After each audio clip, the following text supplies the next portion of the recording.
माननीय सभामुख महोदय, बागमती प्रदेश सरकार आर्थिक मामिला तथा योजना मन्त्रालयबाट प्रस्तुत भएको विनियोजन विधेयक 2081 का सिद्धान्त र प्राथमिकतामाथि भएको छलफलमा भाग लिँदै यो आर्थिक वर्षमा आउने बजेटले सम्पूर्ण प्रदेशवासीको चाहना, आवश्यकता र भावनालाई समेटोस् भन्ने शुभकामना दिन चाहन्छु।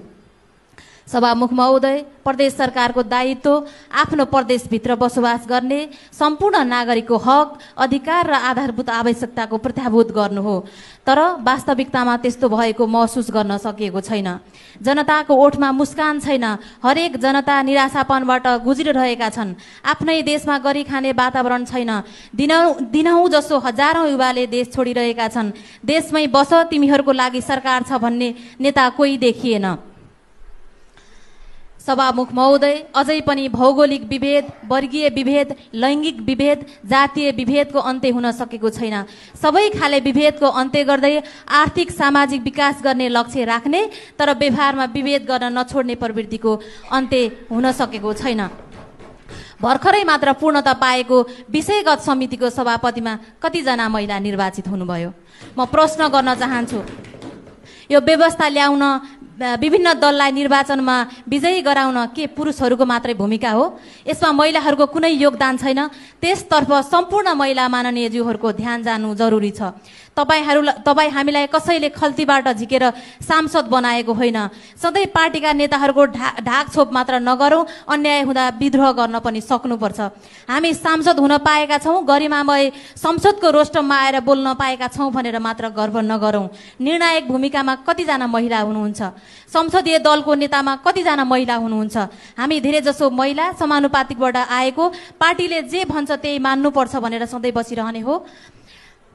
कसैले यो नभुलौँ, समानुपातिक र प्रत्यक्ष निर्वाचन प्रक्रिया मात्र फरक हो। कार्यकारी तह र निर्णायक भूमिकामा जहिले पनि विभेद किन गरिन्छ? महिलाको आफ्नो निर्णय हुँदैन? अब सोच्ने बेला आएको छ। सभामुख महोदय, मलाई लाग्दैन हामी कानुन निर्माणकर्ता हौँ भनेर, किनभने एकजना पुरुष मन्त्रीको आदेशमा अर्को एकजना पुरुष सचिवले विधेयक ड्राफ्ट गर्नुहुन्छ अनि संसदमा ल्याएर छलफलमा लगेर सबै निर्णय प्रक्रियामा भाग लिएको जस्तो देखाउनुहुन्छ। तर वास्तवमा त्यस्तो नभएर मन्त्रालयबाट आएको विधेयक न मन्त्रीले परिवर्तन गर्न चाहनुहुन्छ न त सचिवले। अझै विधेयकको कमा र फुल स्टप समेत परिवर्तन हुँदैन भनेर धम्क्याउनुहुन्छ। यही हो प्रजातान्त्रिक अभ्यास, यही हो समावेशी सिद्धान्त। सभामुख महोदय, भन्नलाई समाजवाद उन्मुख राष्ट्र बनाउने भनेर परिकल्पना गर्ने तर नागरिकका अधिकार कसरी प्रत्याभूत गरिन्छ भनेर थाहा नपाउने, एकजना शारीरिक रूपमा कठिन अवस्था भएको यो देशको सांसदलाई आउन जान गाह्रो भयो। यहाँ सञ्चालन भएका सार्वजनिक यातायात अपाङ्गता मैत्री छैनन्। यति कुरामा सरकारले सहकार्य गरिदिनुस् भनेर मुख्यमन्त्री, पूर्व अर्थमन्त्रीलाई भन्दा समेत कानमा तेल हालेर बस्नुहुन्छ अनि तपाईँहरूले देशका जनताको लागि राजनीति गर्नुभएको भन्न पत्याइदिनु पर्ने। सभामुख महोदय, नीति सिद्धान्त भन्दा माथि आवश्यकता हुन्छ। यो सरकार कसैको पेवा होइन भन्ने कुराको हिक्कार होस्। देशले दिगो विकास लक्ष्य 2080 मा हस्ताक्षर गरेर काम गरिरहेको छ।